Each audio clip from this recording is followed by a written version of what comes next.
Hi there. Welcome to Meet the Press Now. I'm Ryan Nobles in Washington, where more Republicans are throwing their support behind President Trump's push for Congress to overhaul voting in America ahead of the midterms, as he threatens to unilaterally overhaul elections if Congress fails to act. Of course, it all comes as the president and his party struggle in the polls and face the prospect of losing control of Congress this November.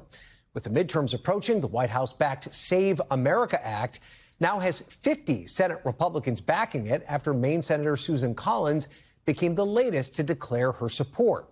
The legislation, which narrowly passed the House last week, would require new voters to show proof of citizenship to register to vote. It would also mandate photo ID across all 50 states to cast a ballot, even if voting by mail. And it would require states to verify voter registration with the Department of Homeland Security. Senate Majority Leader Thune has promised to bring the bill to the floor for a vote, but Democrats right now have the votes to block it. Yesterday, Senator Scott of Florida, Rick Scott, I should say, brushed off concerns the bill could create logistical problems ahead of the midterms if it passes. We have 50 people on it now. What I tell everybody, call every U.S. senator you know. It's already passed the House. I don't care if you're Republican or Democrat. It doesn't really matter. We all want election security. Senator Lisa Murkowski has said that she has some concerns because if this were to pass, this could impact the elections happening this year, and logistically, that could be a nightmare for local election offices. What do you say to that? So that's not been what people have told me. So I mean, everybody has to show ID for everything else. I mean, how's that a big difference? It's not a big change. So Democrats have slammed the bill, arguing it's an effort to disenfranchise voters. This is what Senate Minority Leader Chuck Schumer said. They make it so hard to get any kind of voter ID that more than 20 million legitimate people, mainly poorer people and people of color, will not be able to vote under this law. We will not let it pass in the Senate. We are fighting it tooth and nail. It's an outrageous proposal that is, that shows the sort of political bias of the MAGA right. They don't want poor people to vote. They don't want people of color to vote because they often don't vote for them. Meanwhile, President Trump vowing to overhaul voting by himself if he has to, writing on social media, there will be voter ID for the midterm elections, whether approved by Congress or not, as he makes a full-throttle push for changes to elections ahead of the midterms, repeatedly calling for the federal government and, by extension, Republicans to take control of elections, despite the Constitution granting that power to the states. The Republicans should say, we want to take over. We should take over the voting in at least 15 places. The Republicans ought to nationalize the voting. If a state can't run an election, I think the people behind me should do something about it. We can't allow cheating in elections. Now, if we need to put in federal controls as opposed to state controls, remember this, they're really an agent. They're really accumulating the votes for who wins an election. If they can't do it honestly and it can't be done properly and timely, then something else has to happen. Joining me now is our NBC News team, senior national political reporter Sahil Kapur, Garrett Haake at the White House, and Timm, who covers voting and elections. Sahil, let's start with you here in the studio. Let's talk a little bit more about this legislation and what are the realistic prospects of getting it through the Senate? Yeah, so first and what's in it, Ryan, it's a photo ID requirement to vote. It's proof of citizenship to register to vote. That's a big one. Take a look at the list of documentation that would be valid in this situation. You could show a passport, you could show a birth certificate, a few other possibilities. You can't show a driving license unless it shows that you're a U.S. citizen. You can't attest under oath under criminal penalties, which is current law, that you're a citizen. You have to show proof, and if you can't produce the proof in time, you cannot register to vote. And it also requires verification of eligible voters through the DHS systematic alien verification for entitlement system, which critics say is flawed, that in theory, Democrats argue it could give the president and Christine power to disqualify voters effectively. So that's the content of the legislation. Now, in terms of the path, President Trump strongly supports this. It has passed the House. It has 50 votes in the Senate. Susan Collins of Maine was vote number 50, but it has no path to getting 60 votes. You heard Schumer say that he's going to fight it vehemently. What Senator Mike Lee, the sponsor, and his allies are pushing the Majority Leader John Thune to do is use what's known as a talking filibuster under current rules to try and force the minority to hold the floor. Now, this is not a new idea. It's been considered by Democrats for the last decade. They've junked the idea every time because the onus is heavily on the majority to be on the floor, to have 51 senators on or near the floor at all times, including the hours of 3 a.m., 4 a.m., while the minority just needs to have one senator holding the floor, and they can rotate between them. So it's never worked in the past. Unclear it'll work this time, but that's the fight we're going to see. Senator John Thune is going to have to try something. And let's talk about the legislation itself. There are many tentacles to it, as you've pointed out.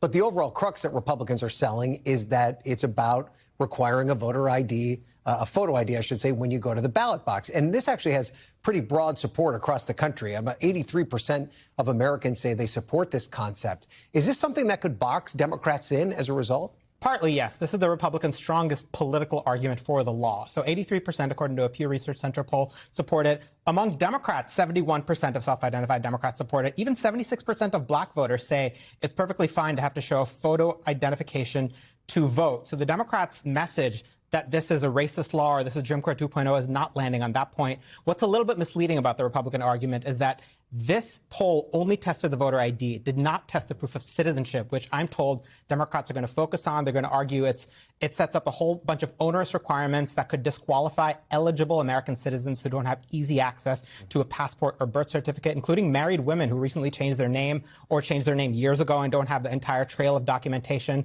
If they can't prove it in time, they wouldn't be able to vote. So they're going to cite a report that says up to 20 million Americans could be affected here. And what I mentioned, that DHS system, they don't want to give Kristi Noem and Donald Trump any more power to potentially disqualify voters. Okay. All right. Sahil, thank you for that. Let's turn now to the White House part of this. Garrett, Haake, the president says he's going to pursue an executive order if the Save America Act doesn't pass. Would that accomplish what he wants here, or could states just ignore it? Do they have any responsibility to listen to an executive order when it comes to elections? Yeah, look, Ryan, this came up in the briefing room today from a questioner who I think very much wanted to see the White House, get this bill across the finish line. Caroline Leavitt addressed it. I'll tell you kind of the problems with her answer on the other side. Listen to this. He's discussing and exploring legal options for a potential executive order with respect to voter ID, but this is something he's made very clear he wants Congress to get done. The president thinks you should have an ID to vote in our nation's elections, and I know the vast majority of Americans agree with him on that, and he wants Congress to move quickly to get it done. So here's the problem with that answer, Ryan, and the answer to your question. The White House has already tried this. They issued an executive order last spring, almost a year ago in March, that was ultimately struck down by the courts for having no force of law.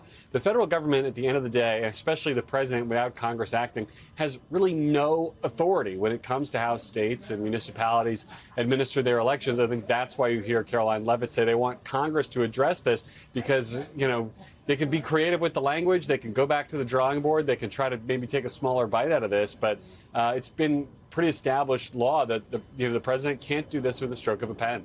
Yeah, the Constitution's a pretty impressive roadblock when it comes to something like this.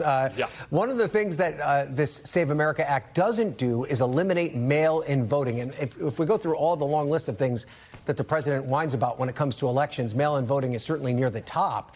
Is this going to be an area, though, where Republicans are willing to buck him? Well, you might know the answer to that better than me from Capitol Hill, Ryan. It seems more like they're hoping that the president simply doesn't notice. I mean, this is the kind of thing where the debate about the SAVE Act has gone on, unencumbered by the fact that it doesn't include the president's favorite provision here. If it's the kind of thing that's come to the president's notice, they haven't brought it up. I'll be curious to see if and when he decides that the Save America Act, which of course was built on the SAVE Act after the White House insisted on changes, gets another redraft to try to include this. I mean, at the end of the day, if you're going to try to, force through the kind of bill that would need an overhaul of Senate rules to pass it, if it's a Republican wish list, put everything you want on the wish list. I think the problem here is the president is one of very few Republicans who feels this way about mail-in voting. That's right. And of course, when he talked about nationalizing elections, the White House also arguing that the president was talking about the Save America Act. But as Sahil pointed out, this really doesn't even talk about administering elections, similar to how it doesn't really talk about mail-in ballots. Is this something where we think the president will also pick at this and say this is something you need to improve upon here? I think it's entirely possible. I mean, look, I think that those comments from the White House were a bit of revisionist history. It was interesting to hear Caroline Leavitt asked a different question entirely today, say that when what appears to be White House or administration policy goes into conflict with Truth Social posts, we should follow the Truth Social posts because those are the things that come from the president directly. Here we have from the president directly his desire to go much farther than the legislation that sits before the Senate actually does. Okay. Garrett, Haake, thank you for that. Let's turn now to our voting expert, Jane Timm. She can talk to us more about practically what the impact could be here. Jane, first talk to us about how states are responding to both the possibility of the Save America Act, but also to President Trump's efforts more broadly to change how elections are run. Yeah, broadly, election officials in both parties are concerned about the things they hear coming from the Trump administration, both his Department of Justice as well as the president, on election administration. We see officials sort of say that they feel they are being slandered by the Trump administration's claims they are not keeping clean voter rolls, by of course, his repeated statements that he won the 2020 election, his repeated statements that there is widespread fraud in American elections. Despite what the president says, voter fraud is incredibly rare. It is typically isolated and caught. There are not large numbers of non-citizens voting in American elections, but we do know that the SAVE Act, which is stated goal is to make sure that it's only American citizens voting in American elections, could affect millions of eligible voters who might not have access to those documents. We're talking about people who are college students, homeless voters, transient voters, married women, people who have been married multiple times and might have a trail of different names and different addresses. And it takes a lot more documents to get those to prove to election officials. And there's also the concern about how this would be run. We're talking about election administration, the processes and the training and the systems and rules that this bill would dictate to have the states sort out would create a sort of massive unfunded workload on these officials in an election year.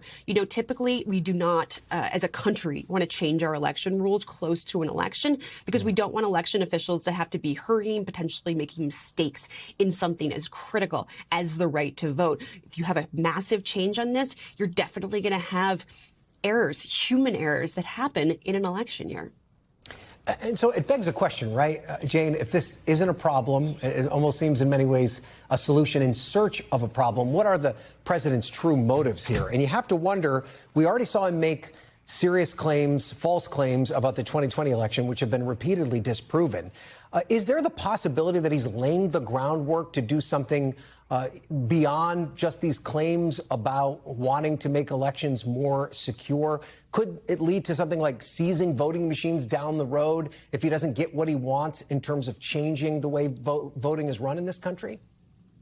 Absolutely, that is a concern that I hear from election officials, that casting doubt on the American election system may have a greater motive, that there is, we know the Department of Justice is investigating voting machines in Puerto Rico, FBI seizing ballots in Fulton County. There is a concern that the administration may take further action based on this. And when the president is saying we should nationalize elections and writing in a tweet that he's going to change election policy without Congress, even though the Constitution gives states the power to set the rules of their own elections, that continues to further those concerns from election officials. And I would say election officials in both parties. Yeah, and I would have to say over and over again, the premise here that there is a problem with our elections is just false. I've been covering elections my entire professional career. One time have I covered a voter fraud situation that actually amounted to something serious. That was North Carolina 9. Other than that, Jane, they've all been run appropriately, and there's never even been a hint of a question of fraud. So the idea that there's such a focus on this by the White House is something that needs to be noted. All right, Jane, Timm, thank you so much for that. We thank you for watching. And remember, stay updated on breaking news and top stories on the NBC News app or watch live on our YouTube channel.